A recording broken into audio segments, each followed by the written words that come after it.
When I was at the MIT Sloan Sports Conference 2 years ago, we had a chance to interact with executives from all these different sports leagues. And one thing was really abundantly clear. Combat sports is about 30 years behind most major sports leagues. At those major sports leagues, it still took time, the NBA and NFL, for adoption. They had to convince a lot of people that this tech worked, and combat sports is just starting that journey.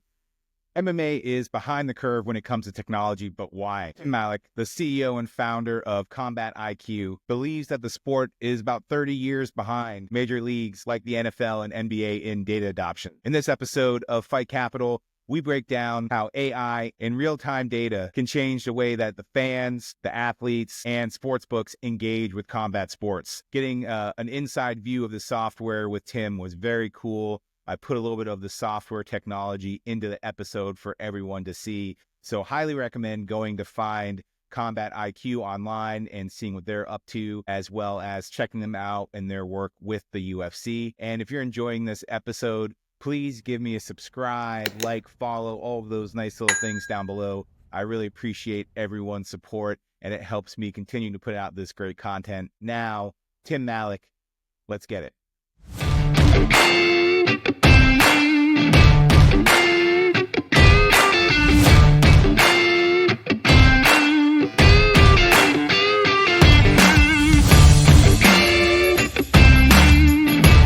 Welcome back to Fight Capital, where we enter the ring of combat sports business. I'm your host, Ryan Rapaport. Today, I'm lucky to be joined by Tim Malik.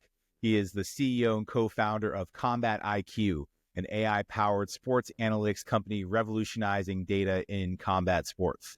With a background in pro football scouting and operations, he saw a massive gap in fight analytics and set out to bring NFL and NBA-style data insights to MMA and boxing. Under his leadership, Combat IQ has secured partnerships with major organizations like the UFC, driving innovation with real-time data extraction, betting analytics, and fan engagement. Thanks for joining me this morning, Tim. How are you and where are you joining from? Doing fantastic, Ryan. What a great introduction. Thank you so much, man. I'm calling in from Toronto, Canada.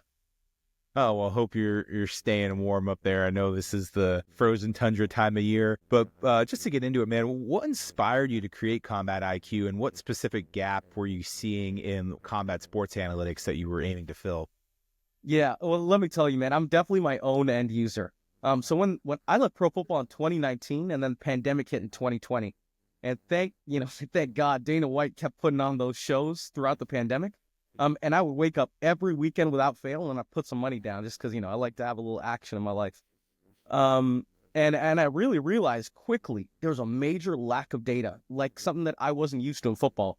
I mean, in football, you can tell if somebody says they're a great defensive end, I can go look at their sack numbers and tell real quick. And I saw that was really missing at MMA. Guys said they were fantastic at this or that, and I needed that information to bet with. So started reaching out to my co-founder, actually met him on a freelancing website online and connected with him. 3 years later, I'm looking forward to being at his wedding in Brazil in about 2 weeks. Hey, get some nice tropical weather for you there, which is always good. But I mean, you're not the only person in the space. Obviously, there's these other sports data companies like a Sports Radar and Stats Perform. But can you talk to me a little bit about how Combat IQ's AI-driven model and extraction differs from the traditional methods we see these other sports data companies using? Of course. And, when we started, we had reached out to a lot of those guys, Sport Radar, Stats Perform, Genius Sports. And one thing was really clear was that combat sports was not a priority. It didn't look like they were going to innovate within combat sports in the near term. Obviously, there's a lot of money in American football and soccer and basketball, and that's where the focus was. So we saw a major opportunity to build something that worked, and we built out this fully autonomous system that start to finish, it's extracting all these really unique data points that then, are set downstream for revenue. That's super fascinating, man. The revenue side is just a super important part, which I'm guessing is like how you got in with the UFC. Obviously that and some other organizations you partnered with. Can you just talk to me a little bit about how you envision those real-time analytics shaping the future of the sports broadcasting and fan engagement aspect of sports? Of course, Ryan. When I was at the MIT Sloan Sports Conference 2 years ago, we had a chance to interact with executives from all these different sports leagues. And one thing was really abundantly clear. Combat sports is about 30 years behind most major sports leagues. At those major sports leagues, it still took time, the NBA and NFL, for adoption. They had to convince a lot of people that this tech worked. And combat sports is just starting that journey.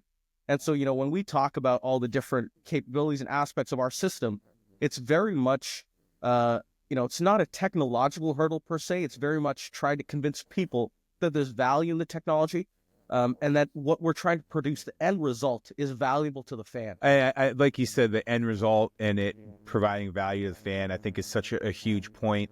One of the things I really was interested in is the fact that you're leveraging blockchain technology, which obviously is a buzzword today in the tech world, but I think is really important. And I'd love you just to talk to me a little bit about that role that plays in your data ecosystem at Combat IQ, and how do you think that enhances the transparency areas in terms of like betting and officiating?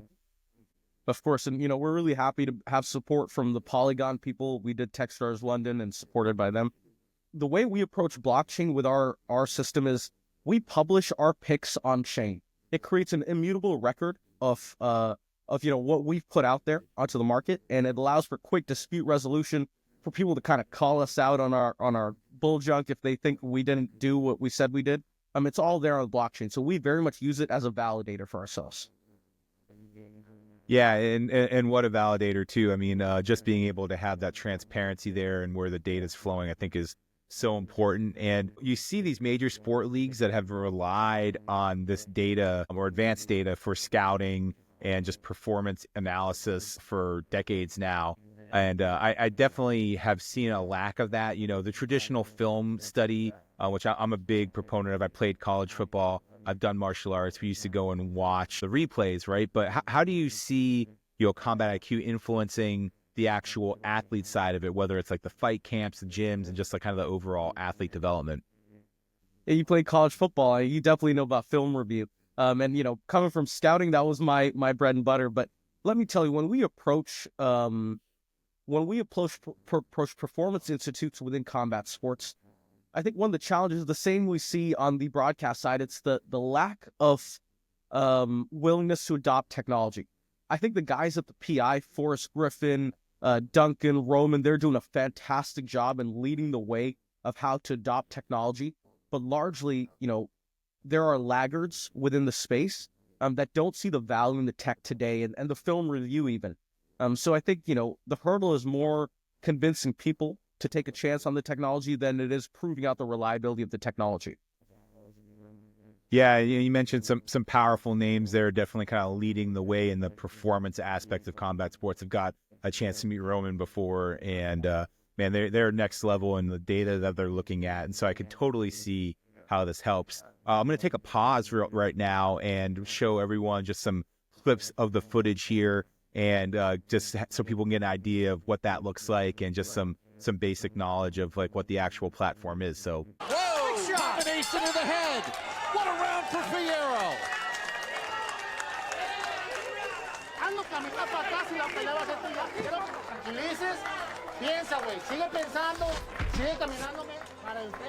This is a great round of boxing right here by Angel Fierro.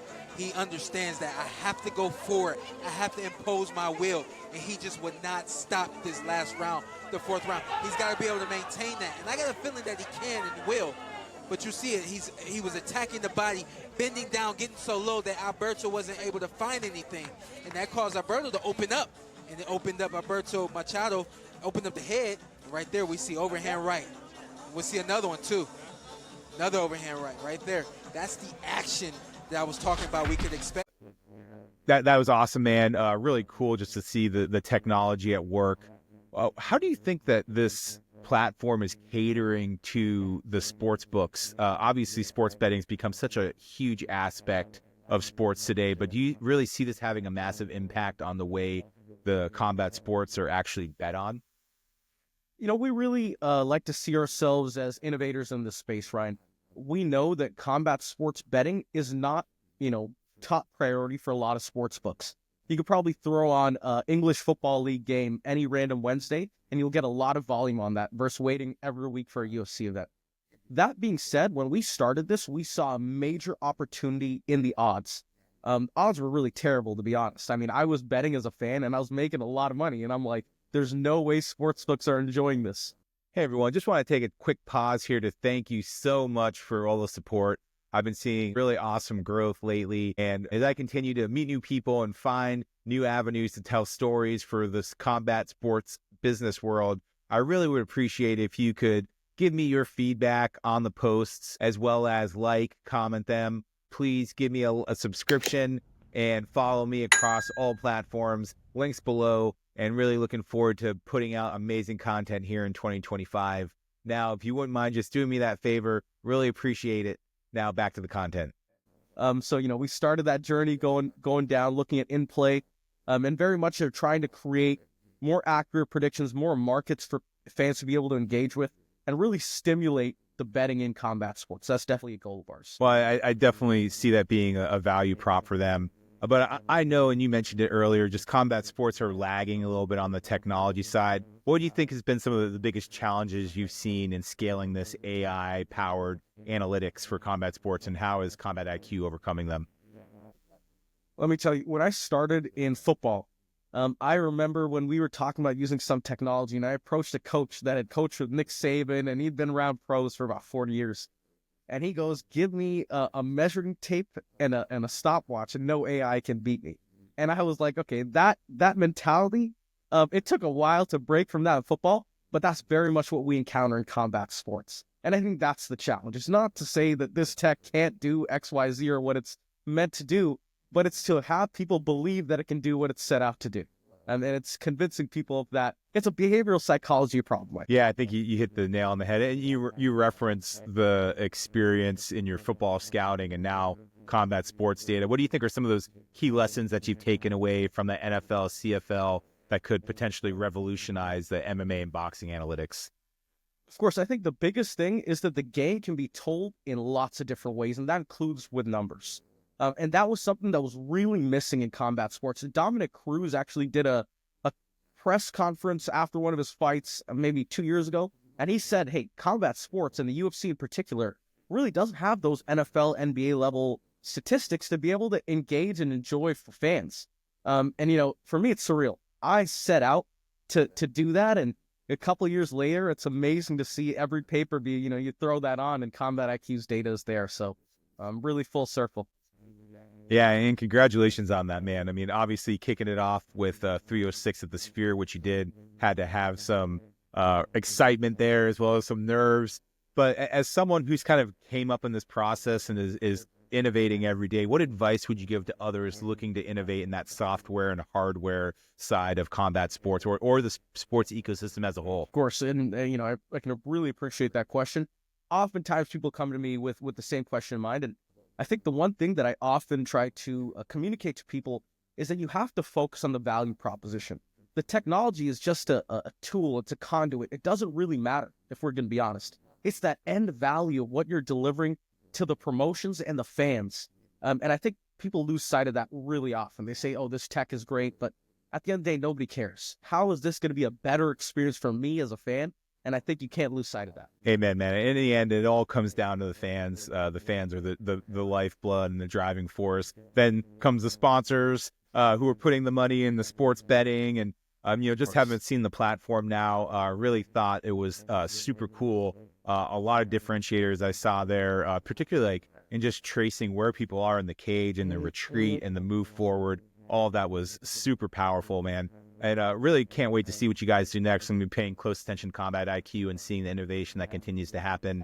And can't wait to see what you do next. Awesome. Thank you so much, Ryan, and really appreciate your time today. Likewise. Thanks, Tim.